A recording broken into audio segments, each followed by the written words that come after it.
अस्सलामुअलैकुम, आप देख रहे हैं डेली जंग हेडलाइंस। इमरान खान लॉन्ग मार्च के साथ आए, उन्हें पकड़कर उल्टा लटका देंगे। इमरान को खबर ही नहीं कि हुकूमत इस बार उनके साथ क्या करेगी। राना सनाउल्लाह ने कहा कि इमरान खान अगर मुसल्लह जत्थे के साथ इस्लामाबाद पर धावा बोलने आएंगे तो फिर उनकी जान की जमानत हुकूमत नहीं दे सकती। फिर वो घर से निकलते हुए अपनी जान अल्लाह की अमान में देकर निकले। मुसल्लह हुजूम में से कोई भी कुछ कर सकता है या फिर हुजूम का कोई बंदा पुलिस एक्शन की जद में आ सकता है। इसकी जिम्मेदारी हुकूमत पर कैसे आ सकती है?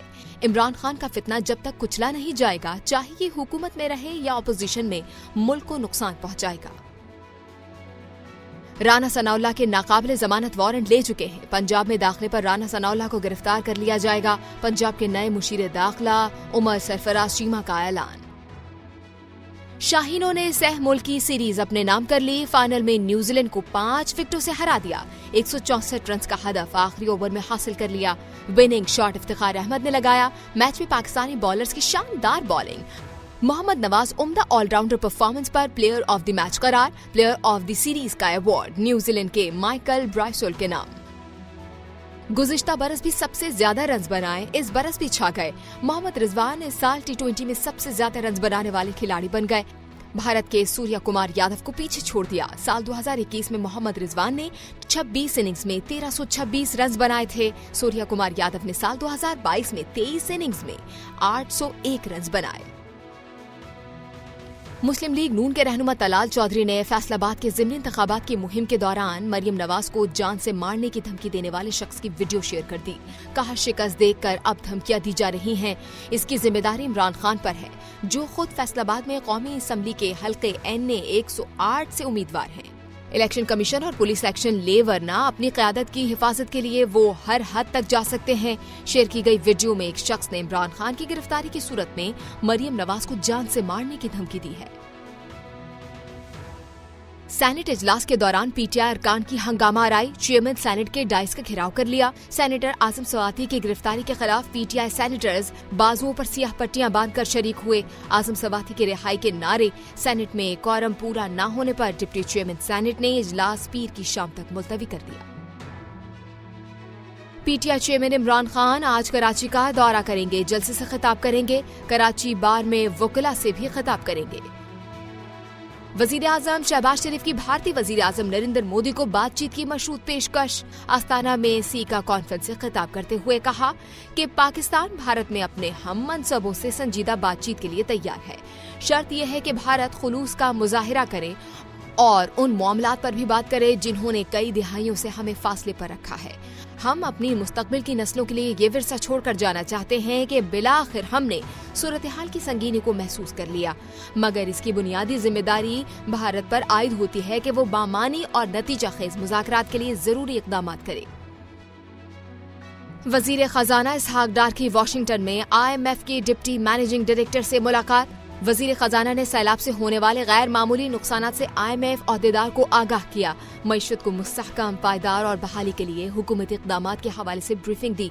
IMF अहदेदार की मईशत की बहाली के लिए हुकूमती इक़दामात की तारीफ, मुस्तक़बिल में ताउन की यकीन दहानी। मुल्क में बिजली का बड़ा ब्रेकडाउन क्यों हुआ? खराबी का अब तक पता न चल सका। 24 घंटों बाद भी बिजली मुकम्मल तौर पर बहाल न हो सकी।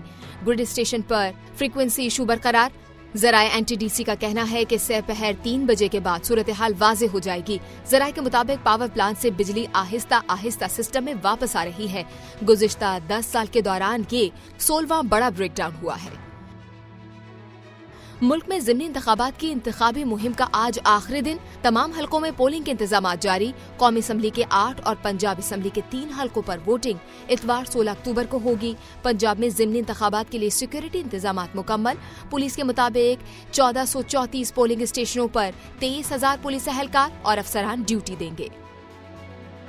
आर्मी चीफ का सिंध के सैलाब ज़दा इलाकों का दौरा। नौशेरो फिरोज में मुकामी अफराद और इमदादी सरगर्मियों में मसरूफ फौजी जवानों से मुलाकात। ISPR के मुताबिक आर्मी चीफ ने कहा कि पाक फौज मुतासरीन की बहाली तक खिदमात जारी रखेगी। आर्मी चीफ ने सिंध के सैलाब मुतासरा इलाकों का फिजाई जायजा भी लिया।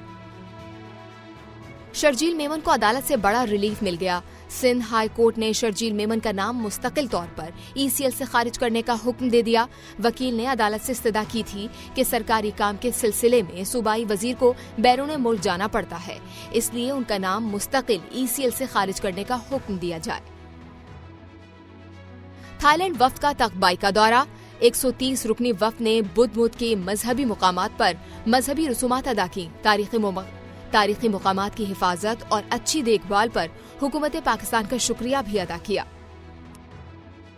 तुर्की की पार्लियामेंट ने जाली खबरें फैलाने पर 3 साल कैद की सजा की मंजूरी दे दी। नए सख्त मीडिया कानून के तहत सहाफियों और सोशल मीडिया पर जाली खबरें फैलाने वालों को कैद की सजा सुनाई जा सकती है। और जियो फिल्म्स की पेशकश। इंसाइक्लोमीडिया और लाशारी फिल्म्स की शाहकार the legend of Maula Jatt ने रिलीज होते ही धूम मचा दी। फिल्म देखने वालों का कहना है कि बहुत अरसे बाद एक्शन से भरपूर फिल्म देखने को मिली। फाइटिंग सीन्स हॉलीवुड फिल्म जैसे थे। तमाम अदाकारों ने कमाल की अदाकारी की। आप देख रहे थे डेली जंग हेडलाइंस। मजीद जानने के लिए सब्सक्राइब कीजिए डेली जंग YouTube चैनल और लाइक कीजिए डेली जंग Facebook पेज।